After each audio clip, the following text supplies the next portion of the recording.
পৈতৃক সম্পত্তি বা ইজমালি সম্পত্তি নামজারি করার ক্ষেত্রে কখন বন্টননামা দলিল প্রয়োজন হবে, কখন বন্টননামা দলিল প্রয়োজন হবে না, চলুন জেনে নেই।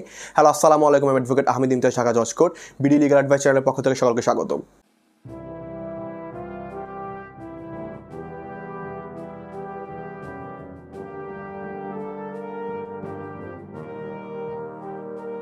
তো আজকে যে ব্যাপারটা নিয়ে আলোচনা করবো এটা খুবই কমন একটা ব্যাপার, অর্থাৎ হচ্ছে আমরা প্রায় এই প্রবলেমের সম্মুখীন হই বা আমরা আসলে এই সমস্যার মধ্যে দিয়ে আমাদেরকে যেতে হয় বা আমাদের সমস্যাটা ডিল করতে হয়। এটা হচ্ছে আমরা যখন একটা ইজমালি সম্পত্তি বা পৈতৃক সম্পত্তি আমরা যখন নামজারি করতে চাই, তখন আসলে আমাদের বন্টননামা দলিলটা দাখিল করা কিন্তু আমাদের বাধ্যতামূলক বলে অনেকে মনে করেন, বা অনেকে মনে করেন যে বন্টননামা দলিল ছাড়া আসলে পৈতৃক সম্পত্তি নামজারি করা যাবে না, বা অনেক ক্ষেত্রে দেখা যায় যে এই বন্টন দলিল ছাড়া কিন্তু পৈতৃক সম্পত্তি নামজারি করতে চায় না, অর্থাৎ নামজারিটা বাতিল হয়ে যায়। তো সেই ক্ষেত্রে আসলে আমাদের কি করণীয় বা আমরা আসলে সঠিক ইনফরমেশনটা জানি কিনা, এটা নিয়ে আমরা অনেকে কনফিউজ থাকি। তো রিসেন্ট একটা পরিপত্র বের হয়েছে, সেই পরিপত্র অনুযায়ী কিন্তু সেখানে ডিরেক্ট নির্দেশনা আছে যে একটা ক্ষেত্রে বন্টননামা দলিল প্রয়োজন নেই, একটা ক্ষেত্রে বন্টননামা দলিল প্রয়োজন আছে।